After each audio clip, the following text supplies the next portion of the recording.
Si San Pablo sa unang pagbasa may deklarar na ang iyang pagduol sa mga tao dili tinukmod sa iyang tawhanon nga kaalam.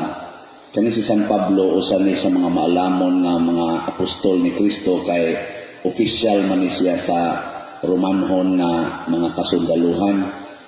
So bright ni siya. Pero iya kunong giwagtang gikalimtan niya ang tanan niyang nahibaw-an. Ang iya ra gyung gihinumduman mao ra gyud ang gilansang sa cross nga mao si Jesus. Unya pinaagi sa Espiritu Santo nagsangyaw siya.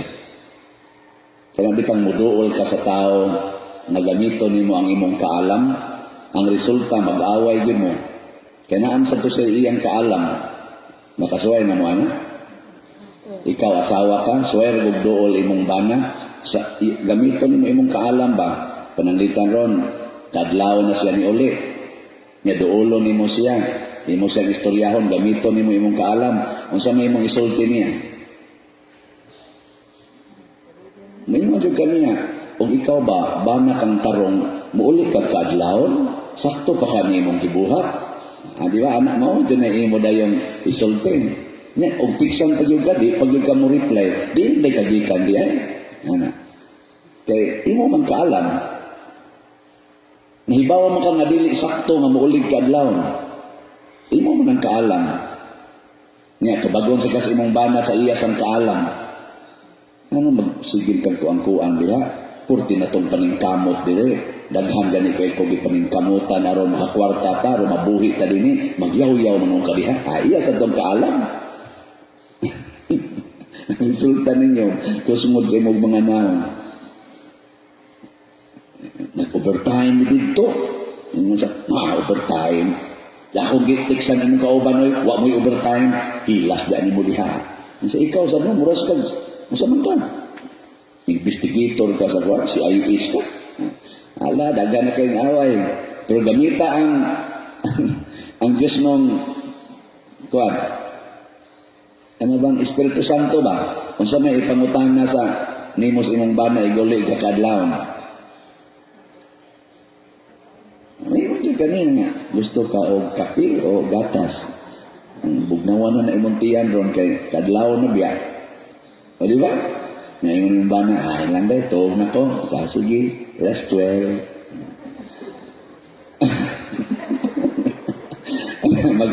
Magkaaway mo. Oy, di, asa mo magkaaway. Mo ni nahitabo ni Kristo, gada siya sa Diyos nung kaalam, party nilang sukuan, party sukuan. Gusto na gusto siyang ihuog sa pangpang. Wala nagtingog sa Kristo, lakaw. Wala mo Kristo, ingon daig-daig mo na ako, nakaroon sa kusuko na mo. Sa mga klasiga sa mga tao, bugno ka to. Hilang lang. Nga naman, ang Diyos nung kaalam, inubanan kanunay sa gugma. Di na mo siparit ang gugma sa Diyos nung kaalam. Nga kung nahigugma ka, di man jud ka masuko sa tao. Nasa na kanindo. So kung ngay mangawat sa inyong balay, gamita ang Diyos nung kaalam. Yan sa amin yung pagsulti. O tawhanong kaalam, maingon siya ka, no trespassing, pabit-pabit, patyot ka buwanga ka ron. Papriso ti ka.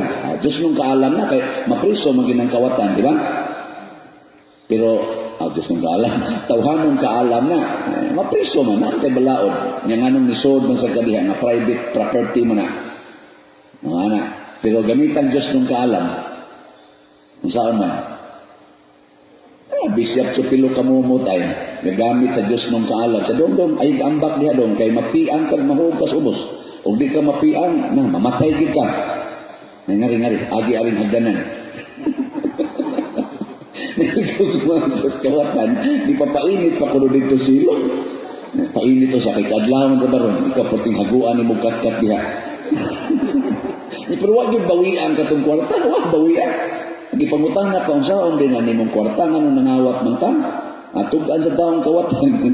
Ako ning ipa-opera sa akong mama, padre. Wa man ginipahuam na mo. Akong mama, operahanan man. Nangawat na dyan ko, padre. Kay panayuan man is doktor o pila to.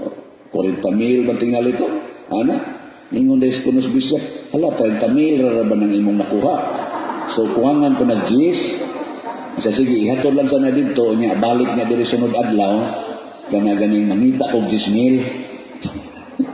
Pero ayaw nagkat-kat dito ha, diya agi ang nang gitay niya pagmutaalan ko asa si Padre kanang Chupilo kamumot ana.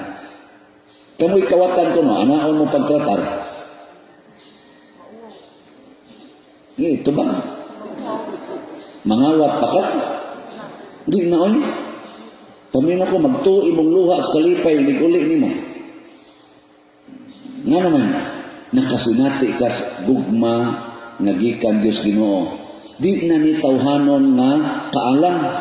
Kay natong tawhanon kaalam, kini ba natong human knowledge, human wisdom, inubanan sa garbo, pride. Muna'y kalainan, ang Diyos nung kaalam, inubanan sa gugma. Ang kaning atong kuan, kaning atong Diyos nung kaalam, tawhan nung kaalam, labi na yung graduate ka summa cum laude, pari, pagtisis, doctorate, summa cum laude, ilig-adtos parokya, asahin na yung porting gamayang parokya, muingon na yung pari, sa akong naagian, sa akong achievement, ang hirap ko ibutang din niya. Gada man sa siyang tawhanong kaalam, doctorate ko, dito ko gikan sa roh, ang hirap ko ibutang aning niyang gamay kay parokya, hapit gani uway manimba. Ang arang matag San Vicente. Pero magdaka sa kanang Diyos nun na kaning kuan, kaalam, mingon ka, Lord, tabangi ko nga ang tanan akong nakatunan, matranslate na ko din hiniining maong parokya o niining maong sitwasyon. Din ka. Niingon man si Kristo, bulahan kamong mga kabos. Salamat, Lord. Wadyo ko'y kulikta karon. Ako nagyong nasinati ang kabulahanan. Dahil nakaluto na kadaday siya, wadyo malungag pa der. Salamat, Ginoo. Nasinati na nako ang pagkaway kaon. Moabot pag inirod 40 kaadlaw kay si Kristo 40 kaadlaw nga way kaon. Nga wa na jud moy kaon 40 kaadlaw. Ingon din ka, salamat Lord sa kasinatian uban kanimo. Mao gid ni ang akong thesis dito about the sufferings and death of Jesus. O di ba? Nga unsa man mong buhaton, moadto ka sa obispo. Salamat kay Bishop kay nakasinati jud ko sa akong nakatunan sa seminaryo. Bishop, nga naman, luspan na lagi kitag naon sa wa pa jud koy kaon Bishop. Makonsensya ang obispo, wala, ibutan dahil ka sa San Rosario. Mao na siya kaalam, karon kamo mga ginikanan, duula ra gud ang inyong anak uban sa Dios mong kaalam. Di gud mo kapangusi niya, dili mo kapangasaba. Muna si San Pablo nahimo siyang attractive kaayo ngadto sa mga pagano, katubang mga tao nga kontra sa mga Hudiyo. Siya, Hudiyo man siya. Kanabang na-attract ay niya ang mga dili Hudiyo, nga naman, kay gada siya gugma ngadto nila. Mabutan na ako din, naninkamot ko, ang akong gidaon ta, gugma. Sa may inyong nakita, nagugma pa ba ko ninyo? Mamoy klaro siya. Na-touch ko yung mga gahapon gani, nakahila ko sa akong humili mo. Sa akong pag-announce kay kanabang naipipilagid nato ng mga benefactors ang mga donors karon nga nanghatag aning mga slots nato nga nangasakit og kanser or kung di man sila mo nasakit og kanser ang ilang ginikanan, ang ilang mama, ang ilang amahan, pero nihatag gihapon. Nasa iba na to, aning nang donate na to, maupay pagkabalik sa trabaho, humang sa mga 4-3 ka buwan, nawa na intawon sila trabaho kay na lockdown. Nga pagbalik nilang trabaho, sugod pasag sila kanang sweldo, ni promise dayon kay nahigugma gid sila. Kana bitang nabuhi tas kalibutan, kuyog sa Dios nung gugma, dili kuyog sa garbo, nindutan kuyas kalibutan. Magtinabangay ta. Karon gani pag dahil na kong naog diri na ingon ko diri pag abot ng kusilong ingon ko na-stress naman kong linista aning mga donors kadaghan na ba ani tubag sa ning akong sekretary si Remy sa may na lang ang ma-stress kag linista pa dahil kaysa mag-stress kag pangita. O di ba, Diyos nung kaalam niya po na ano? Tapos, stress pa. Nga dito, sige lang dawat. Tanag yung ubang na stress. Asa pa sila mangitag para ipalit. Kita daghang kitag pagmahay sa kinabuhi. Ang kuwang na ginato, no? Diyos nung kaalam. Kana rin kuwang. Gamit ka rin Diyos nung kaalam. Di ba daghang kay kag rason na mo-appreciate ka sa imong kinabuhi. Daghan kay kag hinungdan na makaingon ka, malipayon ko karon.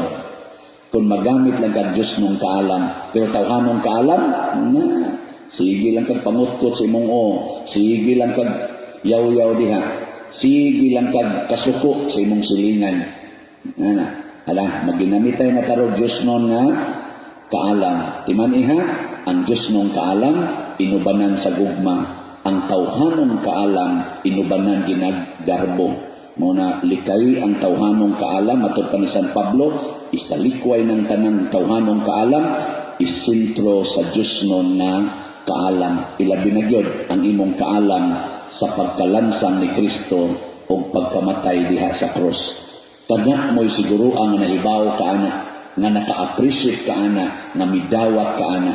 Nga, maunay dad-ab, sa asa ka maglakaw-lakaw, samang San Pablo, di ba, porting daghanang malipay tungod nimo. Nindog na ta.